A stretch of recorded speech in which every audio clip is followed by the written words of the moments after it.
Hey guys, Argent Templar here. So this is a request. So this is why I'm doing it outside of my normal schedule. I do have a schedule, and I will update it line with the schedule. But if I get requests or I feel like doing something, I'll put extra videos up. I haven't done many character profiles in a while, and I figure you guys deserve some more. If for no other reason, just to know that I haven't abandoned the series.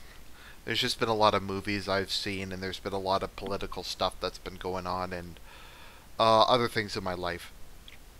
So, Lelouch v. Britannia. If I had to pick three characters who best represent who I am from anime, or how I feel, or I guess just my personality, I would pick probably as Asuka from Evangelion, Lelouch, and the third is a close tie between Shinji and Pain. Shinji obviously from Evangelion, and Pain from whatchamacallit, from Naruto. Now Lelouch, I feel is kind of a character I can kind of uniquely understand because of my own mental health issues. Lelouch always struck me almost from the beginning as a character who didn't experience normal human emotions. I wouldn't really call him a sociopath per se. He obviously has too strong a moral compass for that. Nor is he really a sadistic nut, so he's not really a psychopath. He does, however, have something broken deep within him. Whether or not he's borderline or bipolar or something, and thus his emotions just don't experience a normal flow, there is a certain emptiness to him. And once again, I don't mean that like a sociopath. I don't mean that like kind of a monster per se, even though he's called the demon. I just mean it's very clear he doesn't feel like a normal human being does. And we see a number of examples of this throughout the series. I think the most notable one is when he gets really depressed and he has no idea how to deal with it. I think probably the best way to describe Lelouch is, if you're familiar with personality types, Lelouch is an NT's NT. He is a rational's rational. That doesn't mean he's amoral. In fact, Lelouch is almost too moral in a lot of ways. He's kind of almost moral in a platonic sense. He's completely devoted to abstract principles, to the point where he forgets about kind of the real world. He forgets about the people around him. He doesn't really understand human interaction to a certain extent because his mind's so high up in the world of ideas. So when he gets depressed, he's not really sure how to deal with it because all his life, depression's not really an issue for him. There's only the goal, there's only the accomplishment, there's only his plans. His personal feelings don't really matter. And I know that's something I've often said to myself over the years. All that matters is duty, all that matters is honor. How I feel doesn't really matter, because how I feel is always a mess. I always feel kind of irrational pain. I always feel inappropriate things in a different situation. And what that tends to lead a person to do is just to rely on, sorry about that, abstract principles like honor,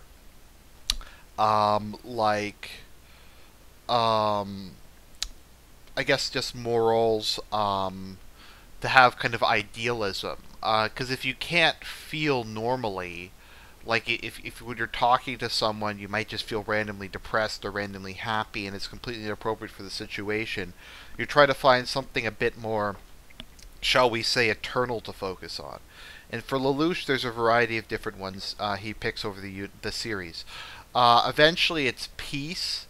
There's kind of a funny moment during the whole campaign in China, when he sees, oh, I forget his name, the guy who's in love with the Empress. Sorry, it's been a while since I've watched the show. I remember most of what happens, just non-English names can be hard sometimes to remember, just because they're not very familiar to me.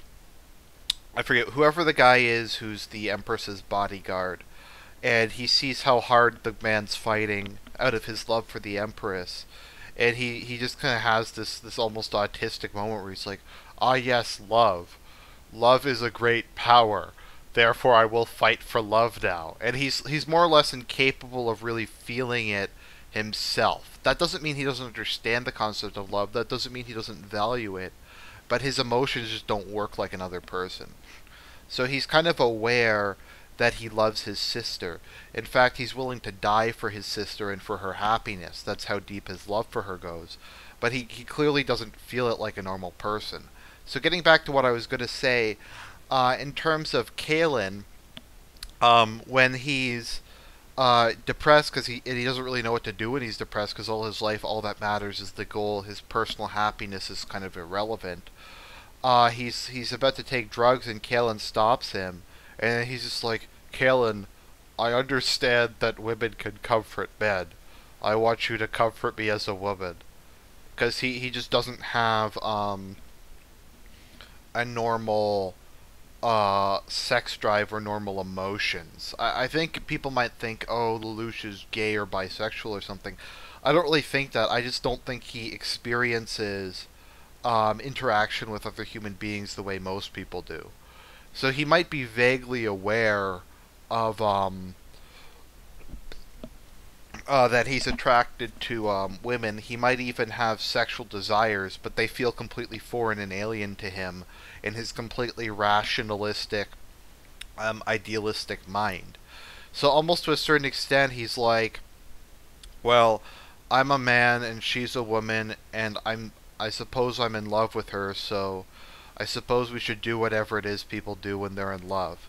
But he really doesn't feel any fundamental emotion that a normal person would. And I understand where he's coming from. I actually thought I was, and I talk about myself in this just because I can kind of empathize with him. I thought I was asexual for a fair amount of time. Just because, particularly back when before I was on medication, I had extreme anxiety and kind of almost OCD things. And the thought of being that close to a person just disgusted me so deeply. Just the closeness, the touching. Ugh. Even now, it still kind of bothers me. And kind of, particularly back then, before I started taking medication therapy, the thought of being alone and not ever having to touch another person was a very pleasant thought.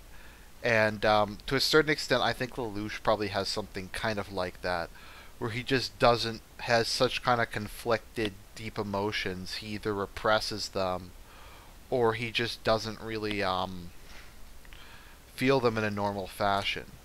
So I think that's part of what makes him an interesting character, because I don't really think he's necessarily in any way a bad person, an amoral person, or a selfish person. If anything, Lelouch is a profoundly unselfish person, and that almost makes the world shudder under the weight of his unselfishness. If we look at the various goals throughout the series, all of them are undertaken for abstract principles or for others. Be it creating a gentler, fairer world for his sister, be it fighting for love, be it fighting for Japan's independence. Just because he is exceedingly pragmatic and exceedingly willing to I'm just trying to think about this. Willing to use people as pawns in his plan, doesn't mean he doesn't have grand ambitions beyond that. To a certain extent, that's kind of the nature of the NT personality type and why they're so frightening. They kind of can see beyond people, civilizations, beyond kind of very simplistic applications of good and evil, and look at kind of the grander, broader view of human history. And that's kind of Lelouch's ultimate sacrifice, which I think to a certain extent, there's the whole death equals redemption trope, but I think ultimately Lelouch proves that he was sincere in everything he did, because he's willing to stake his life and die to basically fulfill his sister's dream, and to fulfill the higher moral principle, which is to attempt to bring peace to the world. Now, do I think his one world government is a just or moral thing to do? No, in fact, I think it's worse than almost... It's basically identical to what Britannia was doing, just with a smiley face on it. Even so, I think we can say, at least from Lelouch's perspective, he believes he's doing the right thing. He believes that his death will bring about a world of peace, that it will basically allow people to go their own way. My guess is that the whole kind of global federation or whatever is largely there for the purpose of helping to break up the supranations, which have hundreds of annexed peoples who are severely repressed, and to try and prevent the continual cataclysmic war between the superpowers. The European universe, the Holy Britannian Empire, and the Chinese Federation were all about equal in power before Britannia really started to hammer the others, and constant wars between them devastated large sections of the Earth and led to the deaths of tens of millions of people. It's kind of like a World War II that just goes on and on and on and on and on. And Code Geass is in many ways kind of based on World War II. So I think if you're going to judge that and the whole one world government thing, you really have to take into context what the world is like and what it was heading towards. Because it was heading towards not kind of a more pluralistic one world government where various countries were allowed to keep their identity. It was leading to a one world government that would be ruled exclusively by a harsh Britannian empire where everyone would be second class citizens and where the only culture permitted would be high Britannian culture. And that would be enforced on the rest of the world, and people would be subject to its harsh atheism and social Darwinism. So why am I kind of explaining that? I think it's just important to keep in mind that it's even then it shows a degree of moral seriousness. Some other times I think Lelouch showed his kind of profoundly unselfish nature is when they're about to kill him, and he tells Kaelin that he never loved her and that he always manipulated her. And then he says, you have to live, Kaelin. And she hears him, and she realizes that he always cared about her, he always valued her, he's just lying to her so she won't die with him. And he refuses to return her affections when she kisses him, because he knows that she'll come back to him and betray her country. And he cares too much about her for her to go down with him. If anything, despite his apparent megalomania, Lelouch seems to have an extremely low opinion of himself. I think in part, aside from his general inability to understand other people's emotions, he's genuinely shocked when Shirley's in love with him, because he's just not used to, he just can't really comprehend the idea that someone would want to be with him. And I think there's an aspect with that to Kaelin as well, and even Cece. They just, he can't really get into his mind that anyone would care about him enough to really be around him, because he is just sees himself as an empty figure who was more or less destroyed as a person, and that he exists only as kind of an empty vessel for the dreams of others. And I think that's kind of a core aspect of Lelouch's personality. The kind of emotional emptiness within him causes him to kind of absorb and take on the ideas of those around him and the dreams of those around him. So I think that's kind of my view of Lelouch. I view him as a genuinely good character. Probably the most ideologically good character in Code Geass, as he kind of has the most complex philosophy, and he's very clearly gone through a number of different ones. I also think even if he really doesn't have the normal ability to empathize with people on a personal level, he can at least understand the concept of empathy, and he does value it. I know in my life I've often had a... So that's more or less my view of Lelouch v. Britannia. I hope people enjoyed it. I hope you maybe learned something or looked at it in a different way in general. This is Argent, signing out.